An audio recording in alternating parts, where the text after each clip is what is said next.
黒と茶色が不規則に混ざり合ったまだら模様が特徴のサビ猫。その色合いがサビに似ていることからサビ猫と呼ばれています。汚い柄と言われることもあり、雑巾猫という失礼な呼び名まであるのだとか。そのためか里親が見つかりにくいとも言われます。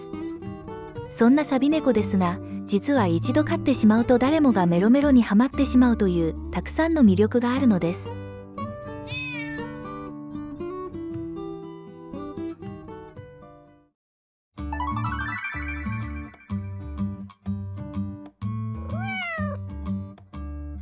海外ではサビ猫をトーティシェルと呼びます。日本語にするとべっ甲です。ヨーロッパなど国によってはサビ猫は珍しく、毛が光で照らされた時の美しい輝きが亀の甲羅のべっ甲を連想させるため、この呼び名になりました。17世紀のヨーロッパではべっ甲が美しいともてはやされ、人気を博していたのです。宝石から家具まで様々なものにべっ甲が使用されていたそうですよ。つまりそんな美しいべっ甲の名を猫につけるということは、ヨーロッパで猫のサビ柄はとても美しい柄と認識されていたことがわかりますね。このことから日本でもべっ甲猫と呼ばれることもあります。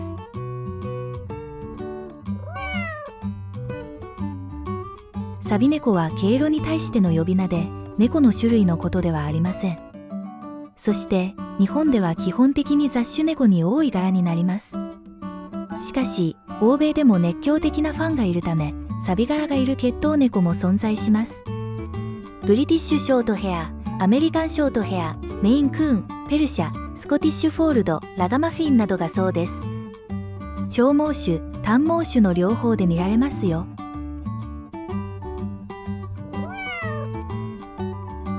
サビ猫は三毛猫の一種と言われることもあります。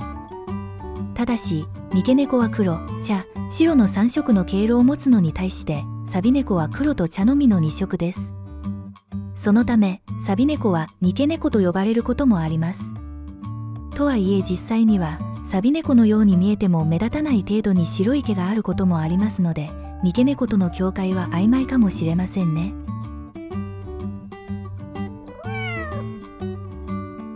遺伝子上、三毛猫にオスがほとんど生まれないというのは有名な話ですね。サビ猫もそれと同じ理屈で、ほとんどがメス猫です。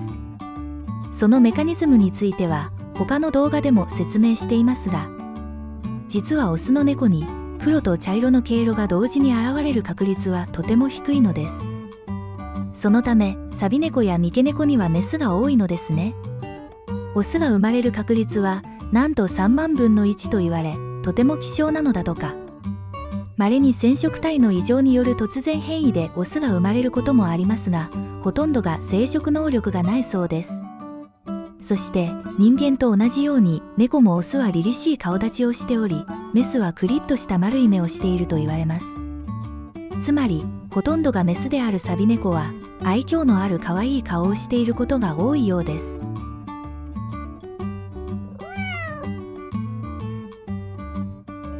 サビ猫は主に黒、茶の2色の毛色を持っていますが、一口にサビ猫といっても色の割合や濃淡、混ざり方は個体によって異なり、様々な毛色パターンがあるのです。まず黒い部分が多いと黒サビ猫、茶色の部分が多いと赤サビ猫と呼びます。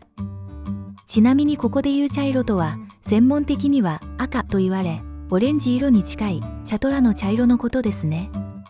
また全体的に色が薄く、黒と茶ではなく灰色とクリーム色になっているサビ猫もいます。この場合灰サビ猫やパステルサビ猫と呼びます。これはサビ猫にダイリュート遺伝子という毛色を薄くする遺伝子が入ることでこのような色になっているのです。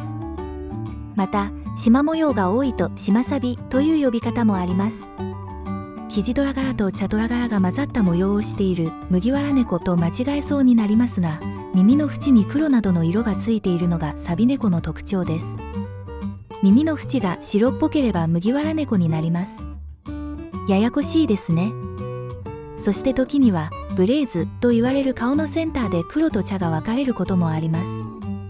きれいに色が二分されたブレイズの猫は左側から見た時と右側から見た時と全く印象が異なるところが不思議でミステリアスな感じです。それから頭と体で全然色や柄が違うこともあります。このように顔や体の半分で柄が分かれ、2つの異なる猫が半分ずつ組み合わさったような外見を持っている場合、キメラと呼ばれることもありますよ。サビ猫には本当にいろんな模様があって、おしゃれな柄だと思いませんか？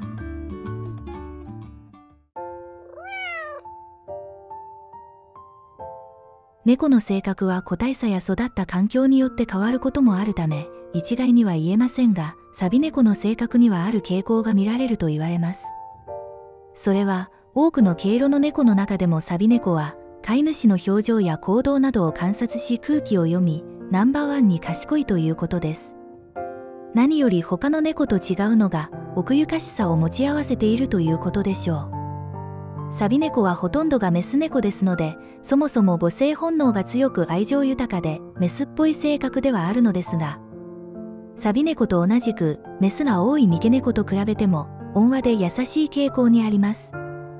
我先にといったタイプではなく、周りの様子も伺う協調性を持っており、他の猫と馴染みやすいことから、多頭飼いにも向いている猫と言われますよ。しかし、協調性があるからこそ、ストレスをためやすい一面もあるので、飼い主がしっかりと気遣ってあげましょうね。では、サビ猫がこのような性格になった理由とは何なのでしょうか。サビ猫はその暗めの柄ゆえか、実は捨て猫や野良猫出身の子が少なくありません。そうした人気の低さからか、人への愛想やアピール術、生き抜くための洞察力、知恵などが必要だったのではないかと推測されています。逆に、見た目で愛されやすい三毛猫は、愛嬌を振りまく必要がなく、ツンとしていると言われますね。また、サビ猫はもらい手の見つかりにくさから、子猫時代に母猫と過ごす時間が長いため、社会性などが身につくのではといった見方もあるそうです。このように、サビ猫は付き合いやすく飼いやすい猫ですが、その賢さゆえの警戒心から、最初は慣れるまで時間がかかることもあります。人間に対してもいきなり友好的にはなりにくく、仲良くなるまでに時間はかかるものの、一度信頼関係さえ築ければ甘えん坊な一面が見られます。頭が良いため、飼い主に甘えるのもとても上手なのです。とはいえ空気を読むため、他の子がいるとなかなか甘えられなかったり、陰ながらやきもちを焼いたりしている場合もありますよ。実は寂しがり屋で、スキンシップも遊ぶのも大好きなので、一緒の時間を作ってあげましょう。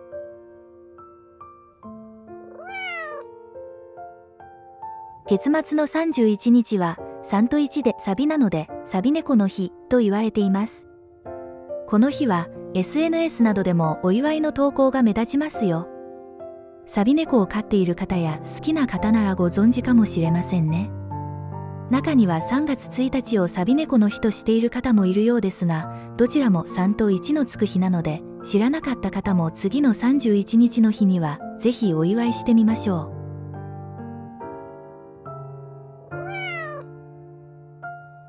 サビ猫は、野良猫出身の雑種猫が多いこともあり、体が丈夫と言われます。雑種の猫は、病気をしにくく、風邪をひいても治りやすい丈夫な子が多いのです。さらに、野良猫出身の子は外でたくましく生まれ育つため、丈夫にできています。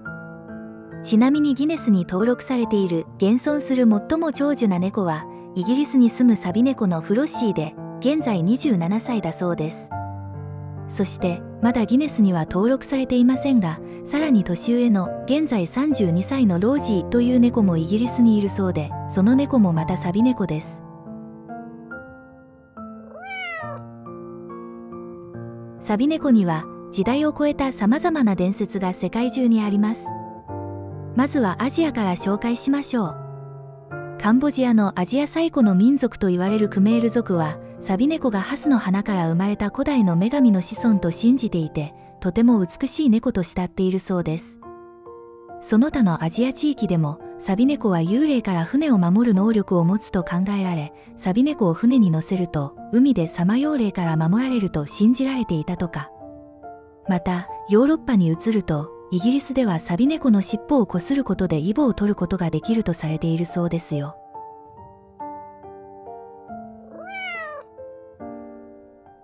世界初の推理小説家、江戸川乱歩をご存知でしょうか。日本の作家、江戸川乱歩のペンネームの由来となったことで有名ですね。実は彼、無類のサビ猫好きだったそうです。彼の愛病であったサビ猫のカタリナは、長い間、彼のそばにいましたが、1849年にポーが亡くなると、カタリナも間もなく亡くなったと言われています。カタリナとポーは深い絆を持っており、彼女の名前がポーの最も有名な作品である黒猫や本能と理性の一部にも影響を与えたと言われています。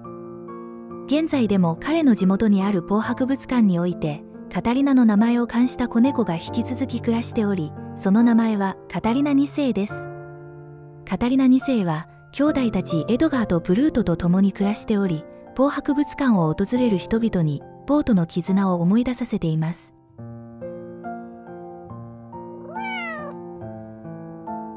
サビ猫は、福猫と呼ばれる三毛猫の一種でもあることから、幸運を呼ぶ猫と言われています。